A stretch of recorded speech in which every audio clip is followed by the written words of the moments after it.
Hey there, I'm Vicki Howell, here to show you how to do some simple shaping using short rows in garter stitch. And we are going to be using the wrap and turn method. Wrap and turn within garter stitch is the simplest of short row shapings, and it's really a great primer for all of the short row shaping of most types that you might do for any project. But this is the method that's called for in my professorial mock shawl collar cowl. All right, so I've already set up the piece, and you'll set it up however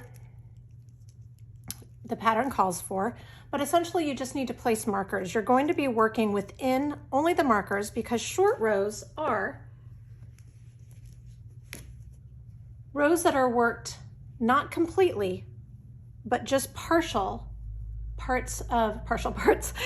parts of the row, so that you're creating more fabric in that place that you want the curve. So to begin, you're going to work to your first marker, and then you're just going to slip that marker and continue working. You just pretty much ignore it. And you want to work until 2 stitches before the second marker.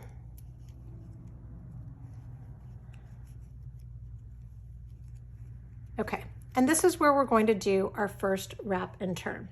So we are going to slip our stitch purlwise. Then we bring our yarn forward. This is the wrapping part. And then put the stitch back on the left-hand needle. All right, that's the wrap. Now let's do the turn. We flip it over, ignoring all of these stitches. We aren't working those. We're only working the short portion of the rows. And then you start on the wrong side. And now we're going to knit until 2 stitches before the other marker. And then we're going to do the same thing. So I'm slipping the stitch purlwise, placing my yarn forward, slipping it back, turning the piece. Okay, so that sets you up for the rest of your short rows, and then you'll just follow the pattern. You're always going to be working until 2 stitches before the last wrap and turn, or if you're working on the pattern that I just referenced, the professorial cowl, we've actually written how many stitches before the marker that you want to knit each way. We've actually written it out both ways, so whatever makes most sense for you. That is a little bit less relevant here because I'm working on just a small swatch piece, so I will just be working until 2 stitches before the wrap and turn, and you can see clearly where that is because there's this gap. You can also sort of see the wrap.